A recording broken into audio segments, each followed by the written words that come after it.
Managers who work with players and they loved and they have great time for, they love to bring them in.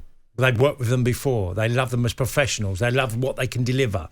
Now, you talked about the bromance. I don't think there's been anyone bigger than Poch and Harry, because Harry's respect for Poch was extraordinary. Quite. And they done brilliantly together. Would Poch want him? Absolutely. If they thought they could get him, they'd go after him. The problem is whether Tottenham would sell to Chelsea.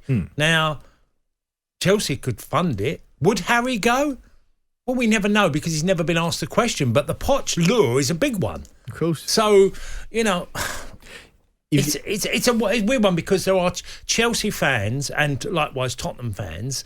Look, the great Jimmy Greaves played for both. Ain't that big of a deal. You've got to assume, haven't you? And Jason Cundy. You've got to assume that if reports to be believed and that Daniel Levy would accept 100 million for Kane from Bayern Munich with only a year left on his deal, he'd want 150 from Chelsea. Let's be honest. Definitely. I mean, the problem is, I get what you're saying with Harry Kane, but they would need to offload a few other players if they were to bring him in the sense of you've got Lukaku still there, who we obviously expect probably won't be at Chelsea come the start of the season just because it feels as though he doesn't want to be there. There's still Aubameyang.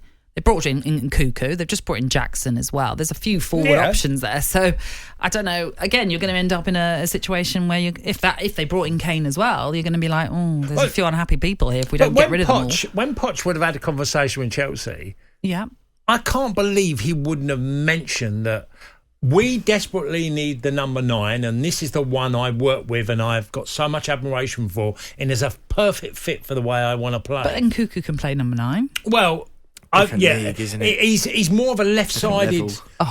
Different levels. Yeah, but the point I'm saying is they've already got these players in, and they've only just brought him in. I mean, and we were.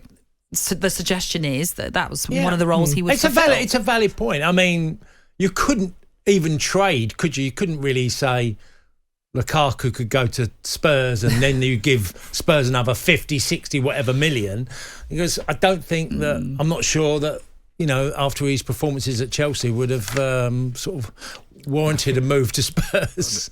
If it is 150 million, though, like you've just said, that they might up the ante, as in Daniel Levy, they'll pay it, won't they, Chelsea? That's what they've been doing. Todd Bowley doesn't mind that. A lot of Tottenham fans will listen to this, and likewise Chelsea fans, but sometimes crazy deals come about. What we do know is the manager loves the player and the player loves the manager. That in itself is a bit of an issue because he might want to work for Poch again. Yeah. Kane will be thinking, what if I go out on loan somewhere? Or I get sold somewhere and then they loan me to Chelsea. That's the only way it can work. So let's skip. Just really briefly on this. Let's skip it. So if Kane doesn't sign a new deal and stays the extra year and goes to Chelsea next year. Yeah. Would that feel like a Sol Campbell? That would be painful, I'm sure.